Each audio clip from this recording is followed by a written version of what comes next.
നമ്മുടെ മലയാളത്തിന്റെ മഹാനടൻ the complete actor Mohanlal ആദ്യമായി സംവിധാനം ചെയ്ത ഏറ്റവും പുതിയ ചിത്രമായിട്ടുള്ള ബറാസ് എന്ന് പറയുന്ന മലയാള സിനിമ കണ്ടിറങ്ങിയതേ ഉള്ളൂ. സിനിമയുടെ റിവ്യൂയിലേക്ക് എല്ലാവർക്കും സ്വാഗതം. സിനിമ കാണാൻ ടിക്കറ്റ് എടുക്കാൻ നിൽക്കുന്നവർ തീർച്ചയായിട്ടും റിവ്യൂ ഒന്ന് കാണുക.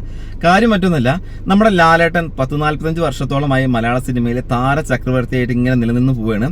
അപ്പൊ ആദ്യമായിട്ട് സംവിധാനം ചെയ്യുന്ന സിനിമ ഒരു സാധാരണ സിനിമ ആവരുത് എന്നുള്ള നിർബന്ധ ബുദ്ധി കൊണ്ട് എടുത്തിട്ടുള്ള ഒരു സിനിമയാണ് ബറാസ് എന്ന് പറയുന്ന ഈ സിനിമ.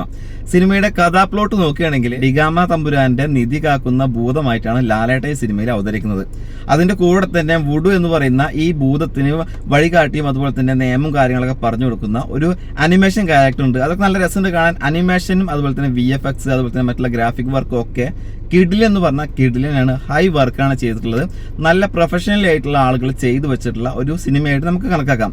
പിന്നെ ഈ സിനിമയെ കുറിച്ചിട്ട് നമ്മളിപ്പോൾ ഒരാളോട് ഒറ്റ വാക്കിൽ പറയുകയാണെങ്കിൽ കുട്ടികൾക്ക് വേണ്ടിയിട്ടുള്ള ഒരു സിനിമ, അതും അന്താരാഷ്ട്ര നിലവാരത്തിലുള്ള എല്ലാ രാജ്യക്കാർക്കും ഒരുപോലെ ആസ്വദിക്കാൻ പറ്റുന്ന ഒരു 3D സിനിമയായിട്ട്, അതായത് ഇങ്ങനെ കണ്ണടക്കെ വെച്ചിരുന്ന് നല്ല രസത്തിൽ കണ്ടിരിക്കാൻ പറ്റുന്ന ഒരു സിനിമയായിട്ട് നമുക്ക് മനസ്സിലാകും. പക്ഷെ ഒരു സാധാരണ നോർമൽ പ്രേക്ഷകന് ഈ സിനിമ ദഹിക്കുമോ എന്ന് ചോദിച്ചു കഴിഞ്ഞാൽ നല്ല ക്ഷമാശീലമുള്ള ഒരാളാണെങ്കിൽ ഈ സിനിമ ഇങ്ങനെ വെറുതെ കണ്ടുകൊണ്ടിരിക്കാമെന്ന് മാത്രം. കാരണം ഒരു മുത്തശ്ശി കഥ നമുക്ക് സിനിമയായിട്ട് കാണുമ്പോഴുള്ള ഫീലാണ് ഈ സിനിമ നമുക്ക് തരുന്നത്. അതായത് അതുപോലത്തെ ഒരു സിനിമ തന്നെയാണ്. അതായത് പണ്ട് കാലത്ത് മുത്തശ്ശിമാരെ മുതുമുത്തശ്ശിമാരൊക്കെ നമുക്ക് പറഞ്ഞു തരുന്ന നിധി കാക്കുന്ന ഭൂതത്തിന്റെ ഒരു കഥ നമുക്ക് സിനിമയായിട്ട് ഇങ്ങനെ കാണാൻ പറ്റുന്നുണ്ട്. നല്ല രസത്തിൽ തന്നെ സിനിമ എടുത്തു വെച്ചിട്ടുണ്ട്. വേണ്ട രീതിയിൽ എല്ലാം തന്നെ ചെയ്യാൻ അറിയുന്ന ആളുകളെ കൊണ്ട് പണി എടുപ്പിച്ചിട്ടുള്ള സിനിമ കൂടിയാണ്. പക്ഷേ സിനിമ എന്ന് പറയുന്നത് ഒരു ആസ്വാദന കലയാണ്. അതുകൊണ്ട് സിനിമ കാണുന്ന പ്രേക്ഷകനെ ആസ്വദിക്കാൻ കഴിയണം. അത് ഈ സിനിമയിൽ ഇല്ല എന്നാണ് എനിക്ക് തോന്നുന്നത്. കാരണം ഫസ്റ്റ് ഹാഫ് തന്നെ നല്ലോണം ലാഗും കാര്യങ്ങളുണ്ട്. അതിനുശേഷം സെക്കൻഡ് ഹാഫിലോട്ട് വരുമ്പോഴും നല്ലോണം ലാഗും കാര്യങ്ങളുണ്ട്. ഈ സിനിമ ശരിക്കും പറയുകയാണെങ്കിൽ കുട്ടികൾക്ക് വേണ്ടി മാത്രം നിർമ്മിച്ച ഒരു സിനിമയാണ്. എന്തായാലും ഇപ്പൊ കുട്ടികൾക്ക് മാത്രം തിയേറ്ററിൽ പോയി സിനിമ കാണാൻ പറ്റില്ല. സ്വാഭാവികമായിട്ടും അച്ഛനും അമ്മയും ഫാമിലിയൊക്കെ ആയിട്ടാണ് സിനിമക്ക് പോകുക. അങ്ങനെ സിനിമക്ക് കളക്ഷൻ കിട്ടിയാൽ കിട്ടി എന്ന് വേണം പറയാൻ. മോഹൻലാലിന് സംവിധാനം അറിയുമോ എന്നുള്ളൊരു ചോദ്യം ആളുകൾക്ക് ഉയരാൻ സാധ്യതയുണ്ട്. അപ്പൊ എന്തായാലും ലാലേട്ടന് സംവിധാനം ചെയ്യാൻ പറ്റും. കാരണം ഈ ഒരു സിനിമ അത്രയും എഫേർട്ട് എടുത്തിട്ടാണ് സംവിധാനം ചെയ്തിട്ടുള്ളത്. ആ കാര്യത്തിൽ യാതൊരു സംശയമില്ല. സംവിധായകന്റെ കുപ്പായം അണിയാൻ പറ്റുന്ന ഒരു നടൻ തന്നെയാണ് ലാലേട്ടൻ.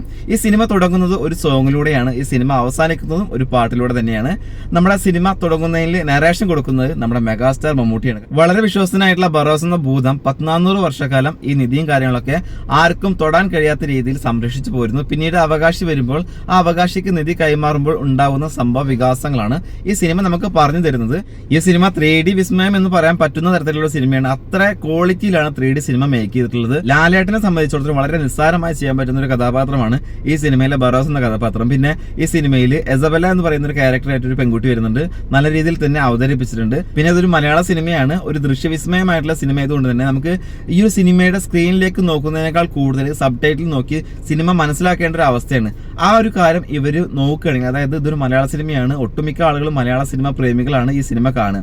അപ്പൊ സ്വാഭാവികമായിട്ടും ഹിന്ദിയിലും ഇംഗ്ലീഷിലൊക്കെ വരുന്ന കാര്യങ്ങളൊന്നും മലയാളത്തിൽ പറഞ്ഞിരുന്നെങ്കിൽ നമുക്ക് ആ ഒരു സബ് ടൈറ്റിലോട്ട് നമ്മുടെ ശ്രദ്ധ പോകാതെ നമുക്ക് നല്ല രീതിയിൽ തന്നെ ആസ്വദിക്കാൻ പറ്റുമായിരുന്നു. പക്ഷേ ഒട്ടുമിക്ക ഭാഗങ്ങളും സബ് ടൈറ്റിൽ മലയാളത്തിൽ എഴുതി കാണിക്കുന്ന ആ ഒരു ഭാഗത്തോട്ട് നമ്മുടെ ശ്രദ്ധ പോകുന്നുണ്ട്. ആ ഒരു കാര്യം ശ്രദ്ധിക്കേണ്ടതായിരുന്നു. അപ്പൊ അത്രമാത്രമേ സിനിമയെ കുറിച്ച് പറയാനുള്ളൂ. സിനിമ സാധാരണ ഒരു സിനിമ പ്രേമിക്ക് ഒരിക്കലും ദഹിക്കാൻ വഴിയില്ല. കാരണം വളരെയധികം ബുദ്ധിമുട്ടിയിട്ട് കാണുന്ന ഒരു ഫീല് നമുക്ക് എന്തായാലും വരും. കുട്ടികൾക്ക് മാത്രമായിട്ട് എടുത്തിട്ടുള്ള ഒരു അന്താരാഷ്ട്ര നിലവാരമുള്ള ഒരു സിനിമയായിട്ട് ബറോസിനെ നമുക്ക് പറയേണ്ടി വരും. ഈ സിനിമക്ക് ചിലപ്പോൾ അത്യാവശ്യം നല്ല പ്രശംസയും കാര്യങ്ങളൊക്കെ കിട്ടുമായിരിക്കും. പക്ഷെ സാമ്പത്തികമായി ഈ സിനിമ എത്രത്തോളം മുന്നോട്ട് പോകുമെന്നുള്ളത് നമുക്ക് വരും ദിവസങ്ങളിൽ കണ്ടറിയേണ്ടിയിരിക്കുന്നു.